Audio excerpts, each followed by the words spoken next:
Bentornati su It's Fisherman Channel. In apertura parleremo dei controlli dei vigili in Prato della Valle che hanno diminuito l'abusivismo, poi del suicidio domenica di un giovane magistrato e infine parleremo dello sport con la vittoria l'ennesima sul Crass Reppen dei biancoscudati Padova.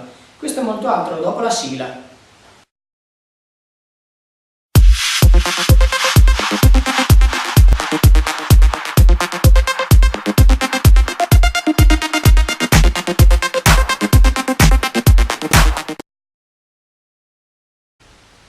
Bentornati su It's Fisherman Channel, come ogni giovedì 19:30 il nostro appuntamento del telegiornale. Partiamo subito con i controlli della polizia locale di Padova che hanno avuto un effetto positivo sull'Easton e sul Prato della Valle nei confronti degli abusivismi, perché sembra, secondo i servizi anche dei quotidiani locali, oltre che appunto da esperienza personale, che si siano ridotti appunto i commerci degli abusivisti che stavano fino a un mese fa, due, a vendere per le piazze in Prato della Valle e nei restanti luoghi dove la gente più comune passeggi. Questo è un effetto positivo del nuovo ordinamento dei vigili da parte di Saia, che sta portando appunto, come si può vedere, degli effetti benefici. Nella serata di domenica purtroppo un giovane magistrato di 35 anni di Taggi di Sotto si è suicidato in zona Busegana.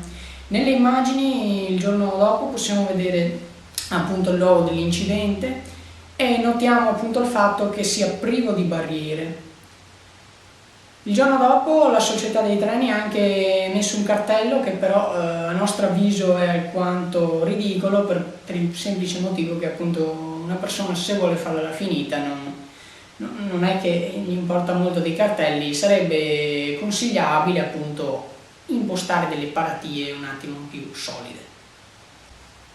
Adesso ci spostiamo dal Veneto, ma sempre un pezzo di Veneto si parla, perché a Ginevra è stata accolta una delegazione del popolo indipendentista veneto che ha partecipato ad un summit e secondo i loro rappresentanti questo è un ulteriore passo per l'indipendenza, oltre già al referendum che era stato fatto alcuni mesi fa. Adesso parliamo dei T-Red, che sono dei dispositivi di rilevamento delle infrazioni quando un automobilista passa con il rosso sotto un impianto semaforico, perché questi macchinari erano già stati acquistati dall'amministrazione precedente ma non erano ancora stati installati. Ora fonti di Palazzo Moroni dicono che verranno installati prossimamente nei principali incroci. Momenti di panico alla banca Sant'Elena di Serrazzano, perché è sembrata apparentemente una rapina e invece purtroppo era un infarto fulminante di un ex tabaccaio che è morto proprio fuori dalla banca andando a pagare le tasse.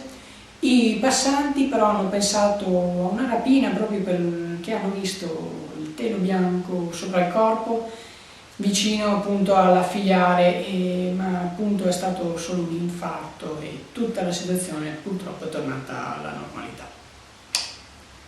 Ora torniamo alla Mandria, perché Bitonci è stato contestato anche abbastanza duramente durante il suo incontro settimanale con i cittadini, poiché appunto alla Mandria viene accusato di non fare molto bene il suo lavoro.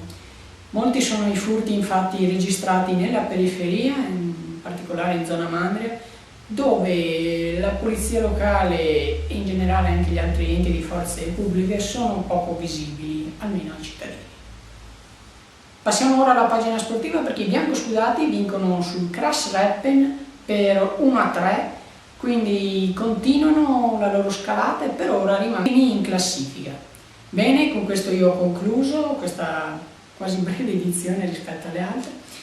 Noi ci rivediamo giovedì prossimo, anche se è Natale noi andiamo in onda, l'edizione la registreremo mercoledì, ma noi ve la mandiamo in onda giovedì, sempre alle 19:30, sempre qui su It's Fisherman Channel. Grazie per averci seguito.